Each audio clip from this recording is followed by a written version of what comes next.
Douglas Murray is an author, a journalist, an atheist, a neoconservative, and an outspoken defender of free speech. Douglas, now that I've labeled you all sorts of things, welcome to the show. Very nice to be with you. I told you right before we started that, we've only been doing this show for about 2 months now, but you by far, I have had more requests to have you on than pretty much anyone else because you seem to be like this sort of hub of free speech and free thought, and that even though I think maybe we don't line up exactly politically, people wanted to see us sit down. So I'm excited that you took a little time here. I'm very pleased to be able to. I look forward to airing our differences. All right. So first, what I want to start with is the word neoconservative, because it's really the first thing that if someone Googles you that pops up, that you are a neoconservative or a neocon. Now, I know since I come from the left, this is a real buzzword for my people. They freak out on this, think that you're some sort of imperialist, this kind of thing. So first I thought, let's just get what the definition of neoconservatism is from you first. Well, it's quite nice to know that's the first thing that comes up on Google with my name. I expected far worse. Neoconservatives were basically people who moved from the left in the post-war period in America and famously described themselves, thanks to Irving Kristol, as being liberals who've been mugged by reality. The truth is that now I wrote a book on neocons about 10 years ago now, and the truth is that the word neoconservatism is so filled with pejorative connotations. Everyone thinks they know what they mean by it. That I wrote a book partly to correct those misapprehensions. I don't think it was remotely successful in that regard, but I'm not that bothered about the term. I think it is interesting, and it remains interesting, the movement of people from a liberal position, as it were. But apart from that, I think it's got relatively little relevance today. I think that the word is probably noxious for at least a generation. Right. So I think within an American context, it basically means using military force to spread democracy. Is that fair to say? No, I mean, actually, mainly neoconservatives in America were not interested in foreign policy. The first certainly Glutch weren't. But certainly in recent years, it's been perceived. I wouldn't say it in terms of bringing democracy. I think the most striking neoconservative foreign policy idea was really that idea that you could use military force for humanitarian means. It partly solved a sort of imbroglio that had occurred for a long time by that point, which was that people on the left, broadly speaking, didn't believe in the use of force, and people on the right, broadly speaking, didn't think that humanitarian catastrophes were the sort of thing you use the military for. Neoconservatives were few people to sort of meld these things together and say, actually, as in the Balkans, the use of military force to alleviate human suffering and to prevent, in that case, even worse genocide than occurred was a good thing.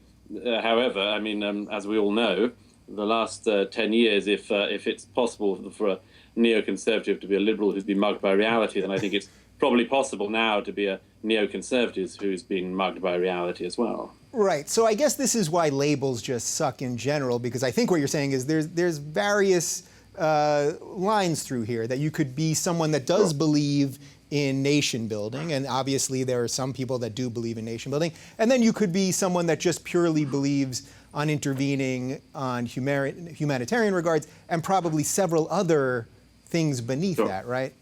Absolutely. I think that thing of there being a sort of coalition of people from left and right who certainly met, I think, in the 90s over the Balkans, met again in a bit in the early part of the last decade, but I think since that alliance that occurred has certainly gone its own different ways. Okay, so I just wanted to start there just so that people have a little bit of a sense of the word and don't get too hung up on it before all the commenters start yelling at you right out of the gate.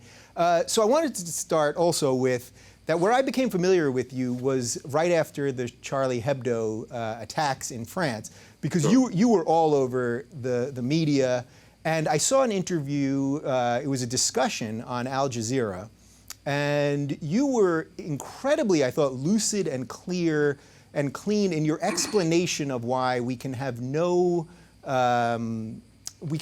give when it comes to free speech. So I thought you could possibly explain that for me. Yeah, I'm Yeah, that wasn't the warmest interview I've ever had, that Al Jazeera one.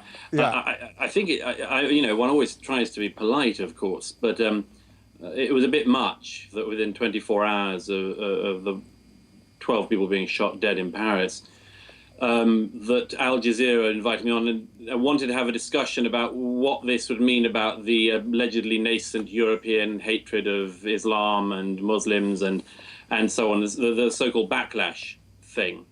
I was fairly furious about that because I thought that this was obviously diverting attention from actual dead bodies onto potentially, hurt opinions, hurt feelings, and so on.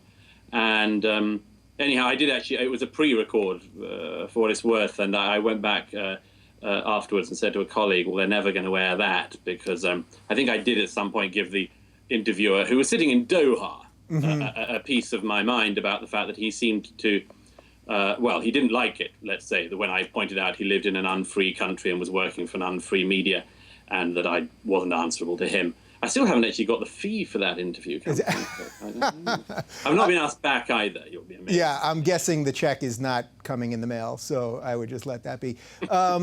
So what I liked about that, though, was that you clearly, you called out the interviewer in Doha, but really you were really calling out your own media, right? You were calling out people in the UK, and you were calling out people in France, and probably in America, and all over the place. That sort of we were doing this to ourselves, literally before the bodies had been buried.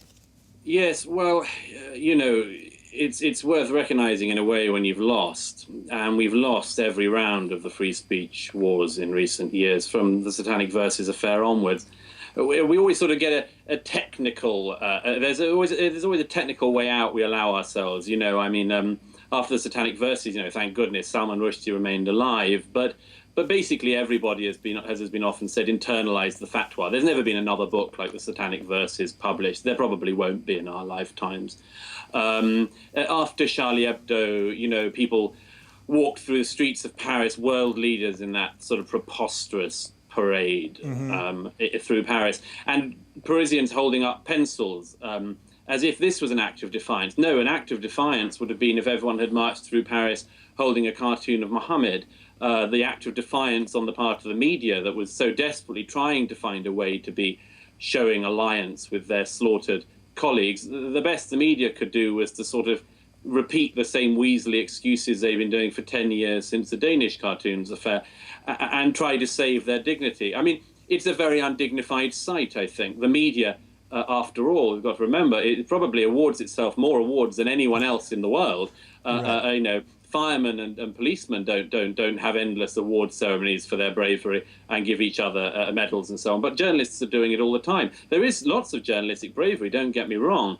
But the reason why we keep on failing in this is because actually our media as a whole and most individuals just don't want to make the kind of stand which, if we'd made it 20 years ago, we wouldn't have to keep on going through today. Right, and I suppose that's why people are responding to you the way they're responding to you and responding to what we're doing, because it seems late. At this point, by us talking about free speech, it seems so late and overdue.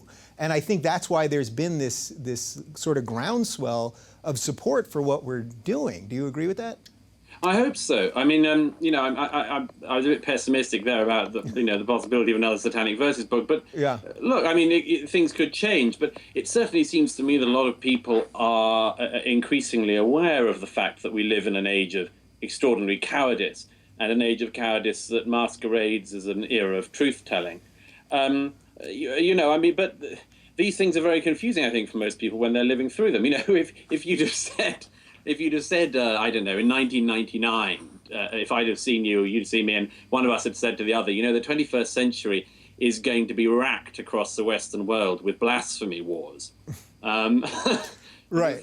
You'd have thought you must be drunk, or at the most, if you believed that prediction, you would have said, well, how did the Spanish Inquisition come back into Europe? How did that occur? How did the Catholic Church return to medieval times and start burning heretics? Well, no one would have thought that in 2015, newspaper offices across the world would be debating whether they could show a little cartoon of some guy, not even of the person. I mean, not even, as it were, accurate photo fit of Muhammad. Yeah. Just anything which they then say could be called Muhammad. You wouldn't have believed that this would be the thing that broke the Western press, but it is. Yeah. So was one of the most infuriating parts for you that actually what Charlie Hebdo did was incredible satire, making fun of all religions. So I saw in that Al Jazeera piece and in another piece where people were saying that this was racism. What they were doing was racist, but actually it was the reverse of racism. They were fighting for the principles that the left is supposed to believe in, right? Well, let's not forget the fact that, I mean, we live in an age when everyone not only has an opinion, but is expected to have an opinion. And most people, therefore, have to mug up very fast on things they know nothing about. So after Charlie Hebdo in January, a lot of people were just cropping up on things who had almost certainly never actually seen a copy of Charlie Hebdo, never actually read it or seen the cartoons or knew anything very much about it. But one of the immediate attacks on the dead journalists was, of course, to say they were racist. That was probably, for me, the thing which fired me up to keep going during that period. I thought it was, and remain under the belief that it was intolerable, that a group of people could go through the front doors of a newspaper office in Europe and gun people down with Kalashnikovs, and then for their fellow travelers to, as it were, mop up afterwards by saying, well, they were kind of racist anyway. I don't know much about them until 24 hours ago, but I'll say they're racist and then nobody needs to mind. I thought that was a real low point.